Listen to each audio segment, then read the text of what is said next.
tracking a major crash in Kane County. 14 people went to the hospital after a van, a car, and a semi-truck collided on US-89 near Mount Carmel Junction.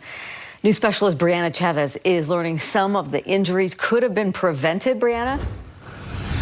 Yeah, Deanie, that's right. Investigators telling us tonight that some of the victims were not wearing their seatbelts. Of the 14 people that were in that van, 3 were airlifted to area hospitals. Now take a look at some of these pictures. The Utah Highway Patrol telling us that a passenger van carrying most of the victims drifted into another lane and crashed into a semi-truck. A third car crashed into the van shortly after. Now, we spoke to a woman related to one of the crash victims. She did not want to go on camera, but she tells us that the victims in the van had just participated in a running festival that spans 3 days. They were headed to Zion for the upcoming event. Now, I spoke with the sergeant who was on scene. His message to everyone hitting the roads is to make sure you're buckling up.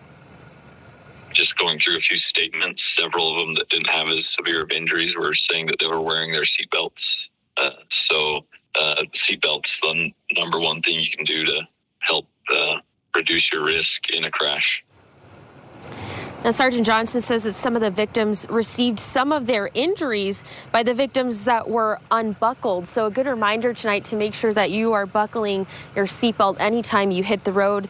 It's unclear tonight why the driver of that van veered into oncoming traffic.